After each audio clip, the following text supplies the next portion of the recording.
आज हम एक ऐसी कहानी की बात करेंगे जो किसी भी फिक्शन से ज्यादा नाटकीय है। ये कहानी है कि कैसे दुनिया की एक आर्थिक महाशक्ति धीरे धीरे और एक बहुत ही सोची समझी योजना के तहत एक उपनिवेश में तब्दील हो गई।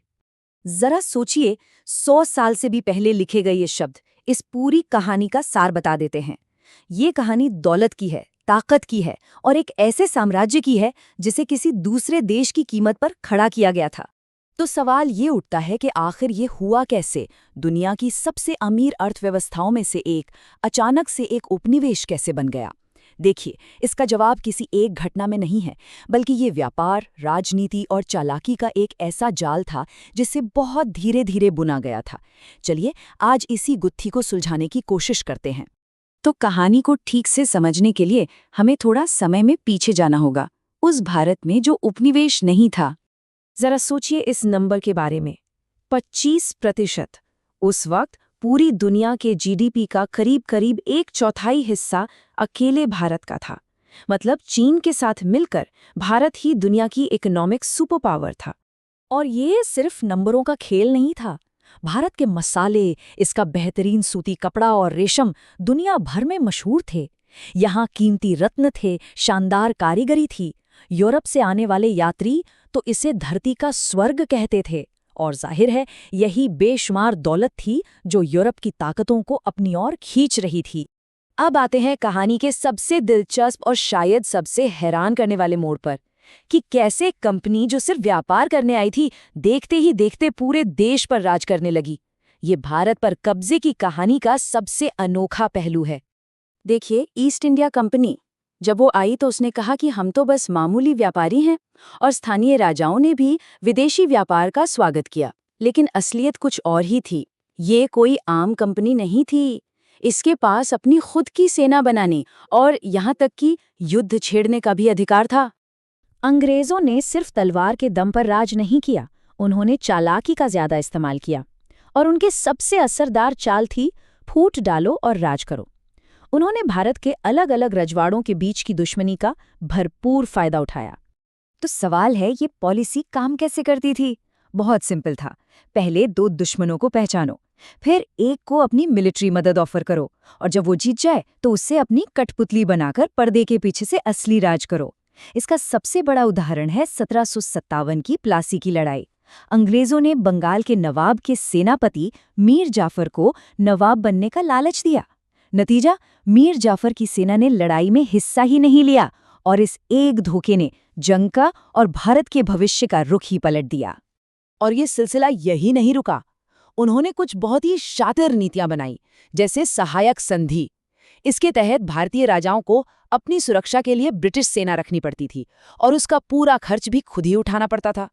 और फिर थी हड़प नीति, जिसके मुताबिक अगर किसी राजा का अपना बेटा नहीं होता तो उसका राजपाट सीधा अंग्रेजों के कब्जे में चला जाता था। इस तरह वो बिना लड़े ही एक के बाद एक राज्य हड़पते गए। चलिए, अब बात करते हैं उस दौर की जब इस राज का असली और बेहद विनाशकारी असर दिखना शुरू हुआ। ये जो वक्त था, ये भारत के इतिहास के सबसे काले पन्नों में से एक है। 1876 से 78 के बीच भारत के एक बड़े हिस्से में एक भयानक अकाल पड़ा। लेकिन ये सिर्फ मौसम की मार नहीं थी। अनुमान है कि इस अकाल में करीब 80 लाख लोगों ने अपनी जान गंवाई। और सबसे भयानक बात क्या थी? जिस वक्त भारत में लोग भूख से मर रहे थे, यहाँ से अनाज ब्रिटेन एक्सपोर्ट हो रहा था। ये विरोधाभास औपनिवेशिक नीतियों की क्रूरता को साफ दिखाता है। और ये कोई गलती या भूल नहीं थी, ये एक सोची समझी पॉलिसी थी। उस वक्त के वाइसरॉय लॉर्ड लिटन का साफ आदेश था कि सरकार खाने पीने की चीज़ों की कीमत कम करने के लिए कुछ नहीं करेगी। फ्री मार्केट के नाम पर लोगों को मरने के लिए छोड़ दिया गया। ये तबाही सिर्फ खेतों तक नहीं रुकी। भारत का जो कपड़ा उद्योग पूरी दुनिया में मशहूर था, उसे जानबूझकर तबाह कर दिया गया। भारत के कपड़ों पर ब्रिटेन में भारी टैक्स लगाया गया, और ब्रिटेन में बनी चीज़ों को भारत के बाजारों में भर दिया गया। और अगर इस लूट के स्केल को समझना है तो ये नंबर देखिए। एक अनुमान के मुताबिक 1765 से 1938 के बीच भारत से करीब $45 ट्रिलियन की दौलत ब्रिटेन ले जाई गई। इसे ऐसे समझिए, ये रकम आज के ब्रिटेन की कुल जीडीपी का लगभग 13 गुना है। मतलब ये सिर्फ पैसा ले जाना नहीं था, ये भारत की पूरी आर्थिक कमर तोड़ देने जैसा था। लेकिन ये लूट सिर्फ पैसों की नहीं थी, ये सोच की भी थी।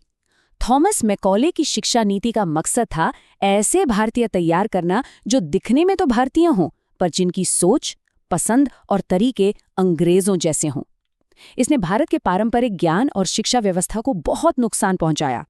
लेकिन जाहिर है इस हुकूमत को यूं ही तो स्वीकार नहीं किया जाना था। पूरे देश में अंदर ही अंदर एक चिंगारी सुलग रही थी, और वो चिंगारी शोला बनी 1857 में। ये एक बहुत बड़ा टर्निंग पॉइंट था। ये सिपाहियों के एक छोटे से विद्रोह के तौर पर शुरू हुआ, लेकिन देखते ही देखते पूरे उत्तर और मध्य भारत में फैल गया। और भले ही इसे क्रूरता से दबा दिया गया, लेकिन इसने ईस्ट इंडिया कंपनी के राज का हमेशा के लिए अंत कर दिया। अब भारत सीधा ब्रिटिश ताज के शासन में आ गया। तो सवाल उठता है कि इस पूरे दौर की विरासत क्या रही, और इसका जवाब सीधा नहीं है। एक तरफ तो रेलवे और टेलीग्राफ जैसी चीजें आईं, लेकिन ये बनाई क्यों गई थी? ताकि कच्चा माल आसानी से बंदरगाहों तक पहुंचाया जा सके और सेना को तेजी से कहीं भी भेजा जा सके। वहीं दूसरी तरफ भारत की अपनी अर्थव्यवस्था को पूरी तरह से बर्बाद कर दिया गया। अंग्रेजों ने भारत के इतिहास और कला को दस्तावेजों में दर्ज तो किया, लेकिन हजारों बेशकीमती कलाकृतियां भी अपने साथ ले गए। और यहीं से आज का सबसे बड़ा सवाल खड़ा होता है, जो सांस्कृतिक धरोहरें उस दौर में भारत से बाहर ले जाई गई, क्या वो अब एक संरक्षित विरासत हैं या फिर एक ऐसा कर्ज जिसे आज भी चुकाया जाना बाकी है? ये एक ऐसी बहस है जो आज भी दुनिया भर में चल रही है, और यह हमें याद दिलाती है कि इतिहास कभी गुजरे हुए कल की बात नहीं होता, वो हमेशा हमारे आज में जिंदा रहता है।